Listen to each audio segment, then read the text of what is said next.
Bonjour.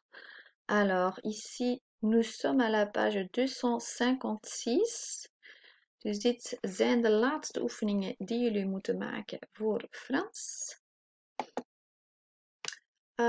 L'article partitif. Dus eerst kijken jullie eventjes naar de instructiefilmpjes die je terugvindt in de opdrachtfiche. Ok, exercice 1. Lis le texte puis combine les produits avec la bonne personne. Note les lettres sous la photo correcte. Dus je vindt hier een tekst over deze mensen. Deze jongen legt uit wat zij allemaal eten 's ochtends. Dus die lettertjes van deze producten moeten onder de juiste personen komen.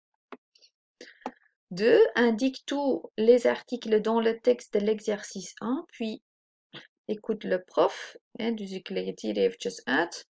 Dus je gaat gaan aanduiden de lidwoorden die je tegenkomt hier in de tekst. Die ga je aanduiden. En dan ga je die in de juiste kolom zetten. Ja?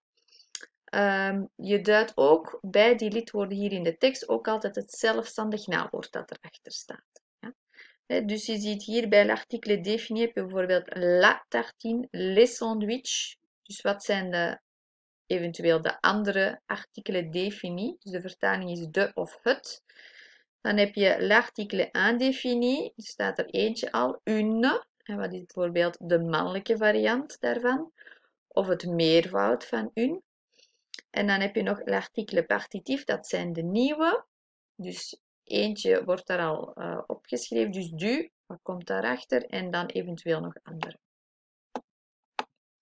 Donc à la page suivante, vous trouvez la théorie. Dus op de volgende pagina vind je de theorie. En dus l'article partitif is het deelaanduidend lidwoord. Dit wordt gebruikt voor als we een hoeveelheid niet weten van een bepaald product. Je hebt dus mannelijk enkelvoud, vrouwelijk enkelvoud en dan heb je meervoud. Ja? Dus voor mannelijk enkelvoud wordt du gebruikt of de L-apostrof als het volgende woord met een klinker begint.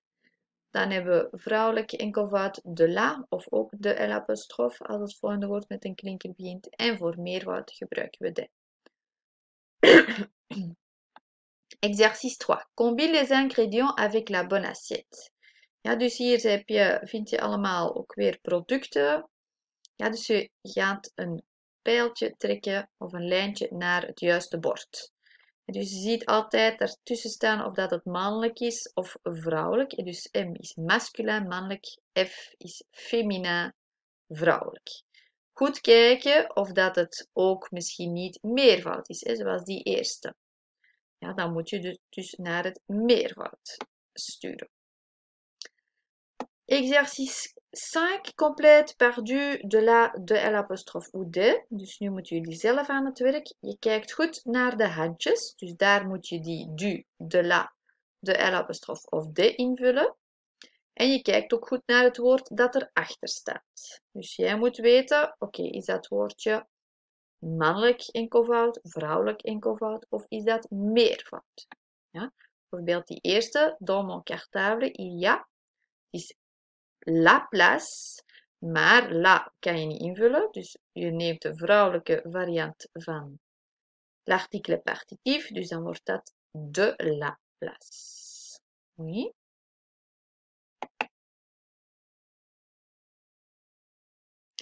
Puis, la quantité, dan gaan we over naar hoeveelheden. Hebben wij ook al in bepaalde woordenschatoefeningen terug zien komen. Donc, lis la recette, puis complète la liste d'ingrédients et les quantités. Ja, dus je zoekt gewoon de ingrediënten op. En als daar een hoeveelheid bij zit, moet je dat er ook dus mee opschrijven. Hier, pour la sauce, dat is voor de saus en eventueel nog andere dingetjes. Exercice 7, note les quantités à la bonne place. Les photos peuvent t'aider. En dus kijk goed naar de printen. Eau, sel, poivre, dus dat zijn de producten en die moeten dus gecombineerd worden met deze hoeveelheden. Ja, kijk goed dus naar de printen om de juiste hoeveelheid erbij te zetten. De oefening gaat hier verder en hier vind je een lijst van al die hoeveelheden. Dus hier kan je in opzoeken. Ja? En dus je ziet dus duidelijk tussen je hoeveelheid en je product komt altijd de of des weg laten steken. Oui. Alors, regarde le frigo. Qu'est-ce que tu vois? Note aussi les quantités. Dus je ziet wat er staat. Bijvoorbeeld confituur. Dan zet je un pot de confituur. Dus we moeten weten hoeveel het er zijn. Dus een pot of een fles of een pakje. Meerdere mogelijkheden. Exercice 9. Lis les deux recettes et complète par du, de la, de l'apostrophe des of ook de of des weg laten steken. Ja, dus hier is alles mogelijk.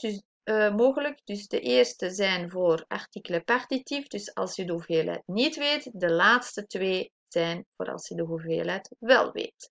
Dus ook weer goed kijken. Deze moet dus komen op de plaats van die handjes. Goed kijken naar het woordje erachter.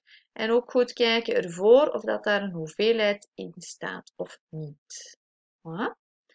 Ok, donc c'est ça. Puis on a encore les exercices de post-contrôle. Dus hier op page 262 kijk je nog eens goed naar de theoriekaders. En dan maak je nog exercice 2, dus oefening 1 moet je niet maken. Complète la liste par les quantités correctes. Dus je kijkt goed naar de afbeeldingen. En dan moet je dus deze woordjes, chips, coca, dus weer gaan combineren met die hoeveelheden die hier staan. Vertalen naar het Frans natuurlijk. Et à la page suivante vind je de laatste oefening.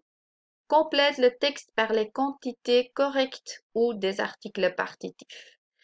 Dus ofwel kies je voor een van die hoeveelheden om mee te combineren, ofwel is het een artikel partitief als je niet echt de hoeveelheid weet. En dus we zullen de eerste samen doen. À midi, mon frère mange 4 pains. Dus wat zou dat zijn? Beaucoup, tranche, boîte, litre, verre, bouteille. Dus er staat een hoeveelheid bij. En je ziet, pain is niet met een S, dus er zal een hoeveelheid moeten bijkomen. Dus tranche, 4 sneden brood. Dus 4 tranches de pain. Ja?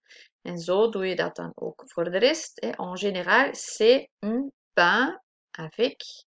Hier staat er niks meer voor het handje, dus gaan we artikelen partitief gebruiken. Het is le pain, dus dat wordt du pain. Oui. Alors, ik hoop dat alles duidelijk is. Au revoir.